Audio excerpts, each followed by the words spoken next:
ஆட்சியில் தமிழ்நாட்டில் ஆண்டு இருக்கிறது.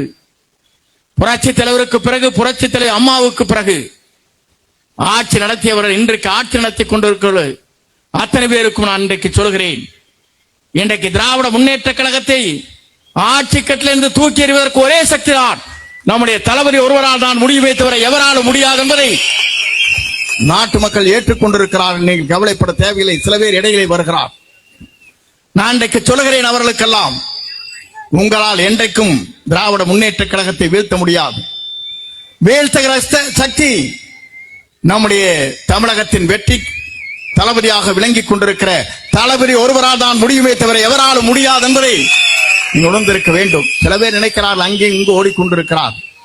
அந்த ஓடுகிற நண்பர்களுக்கு சொல்கிறேன், வீழ்த்தும் சக்தி இங்கேதான் இருக்கிறது, மறந்து விடாதீர்கள்.